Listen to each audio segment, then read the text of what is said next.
Hi, my name is Whitney Hoffman. I have several blogging projects, one of which is I blog over at www.gnmparents.com. That's Grasshopper New Media Parents. And that's a group and community blog that we all do together, which is fantastic.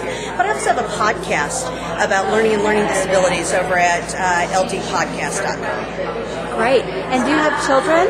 I do. I've got a 10 and a 13-year-old. And, the Hooked on Phonics thing is really interesting to me, particularly since I had children that had issues learning how to read right away. And now one of them actually was in a school for kids with learning disabilities at one point, and now is in regular public middle school and doing fine. But knowing how important that is, the phonics piece is so critical for kids to get early. It's so critical for them to get, so I think that this is really great. Great. So what did you do with your kids to help them with their struggles in reading? Well, what I found was really important for us in some ways is that oftentimes the kids' comprehension is far beyond their reading level.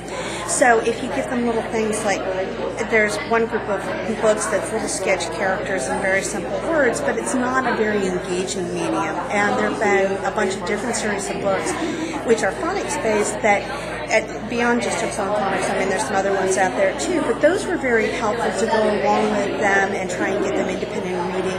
But because they were humorous and engaging, it was great. We also used a lot of audiobooks so that the kids could hear things being read to them in a very interactive story format. It really engaged them and let them see what reading was going to be about.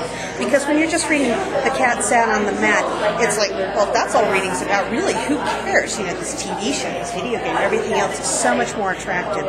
So to make reading interesting, I think you have to use those multimodal wording things to really make it important and really make an impression. Right. What were some of your kids' favorite books or favorite themes that they would really gravitate towards when you were helping them learn to read? I think I've got one who's a whole sci-fi thing. It just sort of hit right about when Harry Potter was coming out, so we had those books, and the presentations have been really fantastic.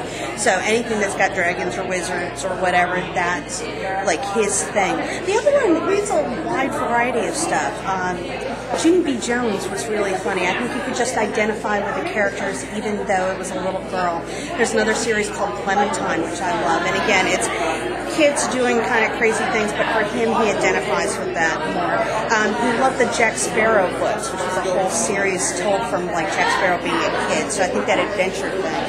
So he comes from it from a more adventurous side of it. The other one is sort of the more mystical side of things. But I think, letting them choose things, talking to other parents about what works for them, what series work for their kids.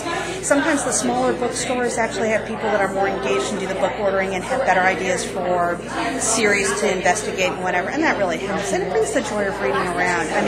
Not long ago, we were sitting at a restaurant and getting ready to get seated for breakfast, and the kids both had books along, and they were sitting there reading, and the mother next to me goes, "How did you get them to do that?" And I also have two kids with ADHD, so, I'm like, well, it's been a process, but now they'll bring a book with them and sit and do that, and it's a wonderful thing.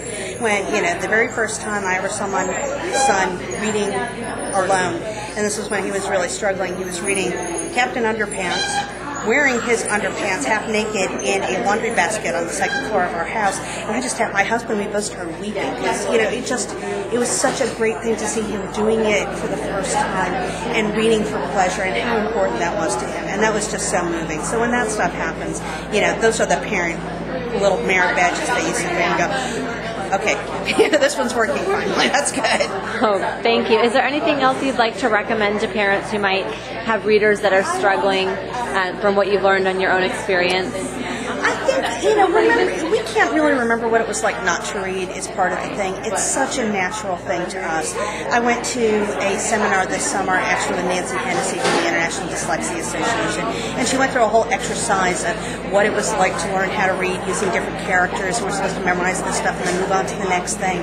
It's very, very quick. Sometimes the pace, kids need a lot of understanding and reinforcement. Even things like reading to them every night. It seems like such a little thing, but reading stuff they like. I know I got sick and tired of reading some of the books over and over and over again, but sometimes that that togetherness and closeness and letting them know that this is a really pleasurable thing is good. Pick out some books that you like, frankly, even if you're not sure they're going to love them. Sometimes they'll fall in love with them, and that way you're not necessarily snoozing off halfway through the story, and that's a big plus too. And interject humor, make it a fun time to do stuff. Hey. And again, I love audiobooks, so that's the other part. Hey, thank you very much. Thank you so much. I appreciate it.